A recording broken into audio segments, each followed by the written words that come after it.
साथीहरु तपाईहरु पनि मोबाइल बैंकिङको प्रयोग प्रत्येक दिन गर्नुहुन्छ होला अथवा म्याक्सिमम अहिले मोबाइल बैंकिङ र वालेटहरुको प्रयोग गर्दैछौं। आज मैले तपाईहरुलाई मोबाइल बैंकिङबाट कसरी हामीले कुनै पनि डाटाको प्रयोग नगरेर वाइफाई को प्रयोग नगरिकन हामी कहिलेकाहीँ वाइफाई को एक्सेस नभएको ठाउँमा गइरहेका हुन्छौं अथवा हामीसँग डाटा हुँदैन, त्यो अवस्थामा कसरी हामीले आफ्नो मोबाइलमा रिचार्ज गर्ने मोबाइल बैंकिङ थ्रु।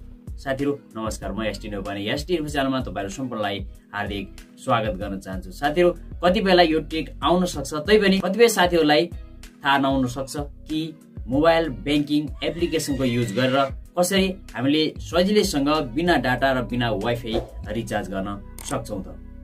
लागौं प्र्याक्टिकल रुपमै मोबाइल स्क्रिन तर्फ। साथीहरु सबैभन्दा पहिला तपाईहरुले आफ्नो मोबाइल बैंकिङ कुनलाई युज गर्न खोज्नु भएको छ, तपाईले जुनसुकैलाई पनि युज गर्न सक्नुहुन्छ। जस्तै यहाँनिर मैले दुईटा रहेको छन्, आरबीबी बाट देखाउने छु तपाईहरुलाई। पहिला आरबीबी एप्लिकेसनलाई यसरी खोल्नुहोस् साथीहरु। खोलिसकेपछि माथि एड आएको छ, यसलाई काट्नुहोस्। अब साथीहरु तपाईले यदि मोबाइल नम्बर र पासवर्ड राखेर लगइन गर्नुहुन्छ भने तपाईलाई नेटको आवश्यकता पर्नेछ साथीहरु, नेटको आवश्यकता पर्नेछ। मैले तपाईहरुलाई बिना नेट अथवा बिना इन्टरनेट वाइफाई डाटा कुनै पनि नभएको अवस्थामा कसरी रिचार्ज गर्ने त्यो कुरा सिकाउँदै छु साथीहरु। त्यसको लागि मैले हेरेर पहिला सबैभन्दा पहिला वाइफाईलाई अफ गरिदिन्छु र डाटालाई पनि यहाँबाट अफ गर्छु साथीहरु। दुईटैलाई मैले अफ गरे, माथि साइन अब हराइसकेको छ। अब साथीहरु यसपछि तपाईहरुले हेरेर माथि लोगो भन्दा साइडमा एसएमएस भन्ने अप्सन एउटा प्राप्त गर्नुहुनेछ साथीहरु। एसएमएस साथीहरु तपाईले जुनसुकै मोबाइल बैंकिङ युज गरे पनि तपाईले हेर्नु होला एसएमएस सेवा त्यसमा रहेको हुन्छ।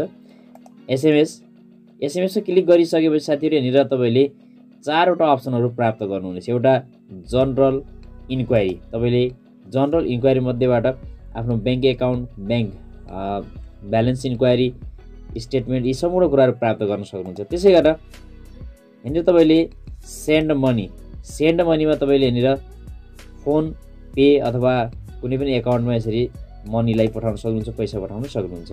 साथै यसमा सेटिङको माध्यमबाट तपाईले यी चेन्ज ट्रान्ज्याक्सन पिनहरुलाई चेन्ज गर्न सक्नुहुन्छ। अब मैले तपाईलाई यहाँनिर रिचार्ज गर्ने कुरा सिकाउन गएको छु। स्पेशली पेमेन्टमा जानु साथीहरु, यहाँनिर पेमेन्ट भन्ने अप्सन रहेको छ। पेमेन्ट पछि यहाँनिर तपाईले रिचार्ज कार्ड चाहनु भएको छ अथवा एनटीसी को टपअप, एनसेल को टपअप यी सेवा लोड गर्न चाहनु भएको छ अथवा लोड वालेट के चाहनु भएको छ त्यो मध्ये एउटा अप्सनमा क्लिक गर्नु। जस्तै मैले यहाँनिर एनटी टपअप नमस्तेमा टपअप गर्न चाहेको छु। यो गर्दा बित्तिकै यहाँनिर एनटी प्रिपेड हो अथवा पोस्टपेड हो अथवा ल्यान्डलाइन हो अथवा एडीएसएल नेट हो। अब मैले यहाँनिर एनटी प्रिपेडमा क्लिक गरेँ। अब साथी तपाईले रु 10 देखि तपाईले यहाँबाट रिचार्ज गर्न सक्नुहुन्छ 1000 सम्म एक पटकमा। जस्तै मैले यहाँनिर तपाईलाई 10 नै गरेर देखाउने छु प्र्याक्टिकलको लागि। अब साथीले मोबाइल नम्बर राखिदिनु होला, मोबाइल नम्बर राख्नुहोस्। अब मोबाइल नम्बर राखिसकेपछि यहाँनिर सबमिटमा क्लिक गर्नु साथीहरु। अब साथीहरु यसरी देखाउने छ, यहाँनिर ट्रान्ज्याक्सन डिटेल भनेर देखाउने छ, यसलाई कन्फर्म गर्नुहोस्। कन्फर्म गरिसकेपछि तपाईले आफ्नो 4 अंकको जुन पिन कोड रहेको छ त्यो पिन कोडलाई यहाँनिर राख्नु साथीहरु। अब ओके गर्नु साथीहरु। अब साथीहरु यहाँनिर यस्तो अप्सन देखाउने छ, ओके गर्नु साथीहरु। यहाँनिर ओके गर्दा बित्तिकै अब तपाईको मेसेजमा यसरी आउने छ। मेसेजमा अब तपाईले यो मोबाइल बैंकिङलाई कुन सिमबाट एक्टिभ गर्नु भएको छ। जस्तै मैले नमस्तेबाट गरेको छु एनटीसीबाट, यहाँनिर एनसेल आइरहेको छ, यसलाई नमस्तेमा स्विच गर्नुपर्ने हुन्छ साथीहरु, स्विच गर्नुपर्ने हुन्छ। यदि यसलाई तपाईले नमस्तेमा स्विच गर्न चाहनुहुन्छ भने एनसेल जो दिएको छ त्यसलाई क्लिक गर्नुस् अथवा कतिपय मोबाइलहरुमा अटोमेटिक साइडमा सिम 1 र सिम 2 भन्ने अप्सन पनि रहेको हुन्छ। अब साथीहरु यसबाट मैले एनसेलमा क्लिक गर्छु, यहाँनिर स्विच गरिदिन्छु।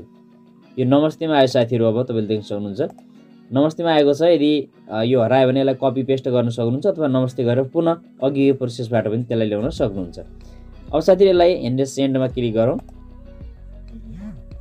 साथीहरु मेसेज सेन्ड भएको छ। अब साथीहरु मैले यहाँनिर के आएको छ मेसेजमा तपाईलाई देखाउने छु। यसरी यहाँनिर आएको साथीहरु तपाईले देख्न सक्नुहुन्छ डियर भनेर नाम देखाएको छ। Your payment NPR 10 with discount 2% discount पनि यहाँनिर रहेको छ। यसरी तपाईले सहिलेसँग आफ्नो मोबाइलमा डेटा नहुँदा र आफ्नो मोबाइलमा कुनै पनि वाइफाई कनेक्ट नहुँदा पनि सहिलेसँग रिचार्ज गर्न सक्नुहुन्छ। साथीहरु तपाईले पनि यसरी सहिलेसँग मोबाइल बैंकिङमा एसएमएस को अप्सनबाट सहिलेसँग बिना डाटा बिना वाइफाई रिचार्ज तथा अन्य विभिन्न कामहरु गर्न सक्नुहुन्छ। तर साथीहरु रिचार्ज गर्दा सामान्य जुन हामीले एसएमएस पठाएका हुन्छौं त्यो एसएमएस को शुल्क भने लाग्नेछ। हवस् त साथीहरु, आगामी नयाँ भिडियोमा पुनः भेट्नु नै छ। धन्यवाद।